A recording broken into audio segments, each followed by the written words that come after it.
अगर वो समर्थन दे रहे हैं तो इसको आप गलत कैसे ठहरा सकते हैं? आपने तो पूरी सरकारी तंत्र को झोंक दिया था। एमईए से लेकर हर कोई सामने आया ये कहने के लिए कि ये गलत है, इसे हम हस्तक्षेप मानते हैं।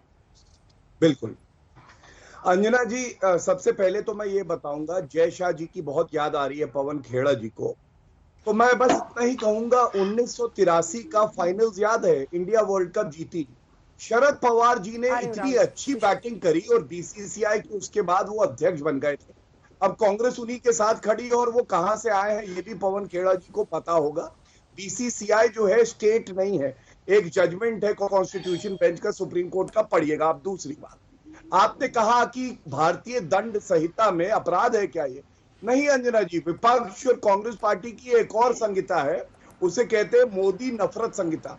अगर आप नरेंद्र मोदी जी की तारीफ कर देंगे तो वो भी अपराध है, और अगर आप भारत के साथ खड़े हो जाएंगे तो वो भी अपराध है। आपको गुणगान और चमचागिरी केवल गांधी परिवार की करती है। तीसरी बात, आपने कहा कि ये जो विदेशी हैं इनके ऊपर हमने प्रेस वार्ता करी, हमने कहा कि गलत किया। मैं बताता हूं क्यों। जब ये टूल किट, और ये टूल किट थी नहीं, अराजकता की स्कूल किट थी, इसमें क्या लिखा था मालूम है अंजना जी? उन्होंने कहा कि ये जो आंदोलन चल रहा है इसकी कमजोरी क्या है, और मेरे हाथ में है, उसमें लिखा था कि अगर तीनों कृषि कानून वापस भी हो जाएं तो ये आंदोलन आगे कैसे चलेगा। मंशा स्पष्ट थी कि 3 कानूनों से कोई लेना देना नहीं था। रिहाना, मियां खलीफा, इनको किसानों की चिंता है नहीं, इनको फंडिंग कहां से हुई ये जांच के दायरे में आना चाहिए, और जो हम कराएंगे। दूसरी बात, एक खालिस्तानी एंगल था, धालीवाल करके एक व्यक्ति था, उसने कहा भारत के लोकतंत्र को कैसे नष्ट किया जाए, ये भी इस टूल किट में निकला।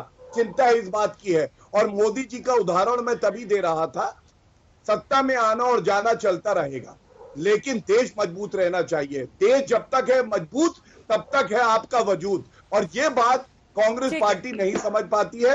सत्ता की भूख में इतनी लालची है, कहती है देश का नुकसान हो जाए, हमारा 50 साल का परिपक्व बालक कुर्सी पे बैठ। चाहूंगा मेरे मित्र से, ये विदेशी देशी, देशी बनाम विदेशी, तो ये तारिक फतेह और अक्षय कुमार क्या हिंदुस्तानी है? जरा इसका उत्तर इनसे दिलवा दीजिए, क्योंकि इन्हीं से ये प्रश्न है। ये देशी विदेशी छोड़िए, ये अब की बार ट्रंप सरकार का भी उत्तर नहीं मिला मुझे। और मैं उत्तर देता हूं बाइडेन साहब की मोदी साहब से जो बात हुई, मेरे छोटे भाई, क्योंकि आपने मुझे बड़ा बनाया, मैं उत्तर हो गया, सब कुछ हो गया। सुनिए, ये सब उत्तर दीजिए, क्योंकि जनता देश जानना चाहता है। अब सुनिए कि अमेरिका का उत्तर लीजिए मेरे भाई, उत्तर लीजिए ना मोदी जी। मेरे छोटे भाई, आज क्या हो रहा है पप्पू?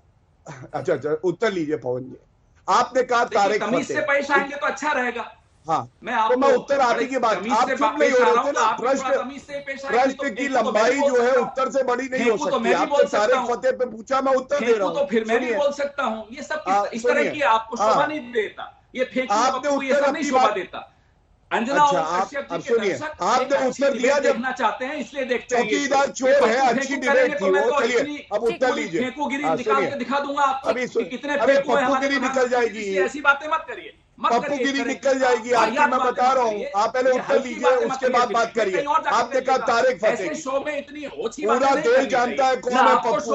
अभी देखिए सारे पूरे चैनल पे सब जान जाएंगे कौन है पप्पू। जवाब दे रहे हैं, गौरव जी से जवाब ले लेते हैं पवन जी, उसके बाद किशोर जी फौरन की बात नहीं शोभा देती। गौरव जी जवाब आपने वो किसी और चैनल पे दीजिएगा, इस चैनल पे ऐसी हल्की बातें क्यों करते हैं आप? और छोड़िए ना, हल्की हल्का राहुल गांधी है, हमें भी पता है। राहुल गांधी हल्का। एमएसपी का फुल फॉर्म हम आपसे जो जानना चाह रहे हैं, आप कोई प्रश्न का उत्तर बताइए ना। एमएसपी का फुल फॉर्म ठीक है पवन जी, एक बार जवाब लेते हैं, क्योंकि लोगों को अब लगने लग गया है कि जब से पवन खेड़ा जी अब जवाब सुनते हैं। गौरव भाटिया जवाब देंगे, आपने सवाल पूछा है पवन खेड़ा जी। ठीक है पवन खेड़ा जी, अब सब जवाब सुनिए प्लीज। पवन खेड़ा जी, इनको कहिए हल्की बात। इन्होंने तारिक फतेह की बात करी, तारिक फतेह, अक्षय कुमार, दोनों का नाम लिया है, अक्षय कुमार का भी नाम लिया है इन्होंने। हाँ, दोनों पे। तारिक फतेह और अक्षय कुमार भारत के समर्थन में बोलते हैं, और तारिक फतेह हो, अक्षय कुमार हो या कोई हो, पवन जी जवाब सुन लीजिए पहले। पवन जी ये गलत है। नहीं पवन जी ये गलत है। पवन जी आज मजा नहीं यार, आज बौखला गए। आज जवाब सुनना होगा ना, सवाल आपने पूछा तो जवाब सुनना हो गया। ये नहीं है भैया, अब जवाब सुन सुनिए। अंजना जी, तारिक फतेह हो, अक्षय कुमार हो, कोई भी हो, और मैं कहता हूं अगर भारत के समर्थन में बोल रहे हैं तो बड़ा अच्छा है। मोदी जी के समर्थन अलग चीज है, हम समर्थन लेंगे। अब देखिए फिर देखिए दर्द हो रहा है, इन सबसे आप मोदी जी का समर्थन करवाते हैं। अरे और दोनों में सरेंडर अंतर है। मोदी तो नहीं बोलते हैं, दोनों में अंतर है, सरेंडर मोदी तो नहीं दोनों में बोलते अंतर है। ईमान अरे चीन का इटली नाम बेच के लिया, आते हैं पप्पू, चीन का नाम लिया, इटली बेच के जनरल आते वीके हैं। ने क्या कर दिया? मैं पूछ रहा हूं, सरेंडर मोदी कहने की हिम्मत कैसे हुई? जरा फेंकू, मैं बोल रहा हूं पप्पू है, पप्पू ही रहेंगे, पप्पू थे, पप्पू है, पप्पू रहेंगे। आप कितनी भी हवा भर दीजिए, ये गुब्बारा उड़ने वाला नहीं है। अब आप में क्षमता नहीं है, क्षमता नहीं है मेरा उत्तर ले सके। और सुनिए, आपके पप्पू से 2 सवाल दाग दिए थे हमारे राष्ट्रीय अध्यक्ष नड्डा जी ने, पप्पू भाग खड़े हुए थे, हिम्मत नहीं है, पूछिएगा।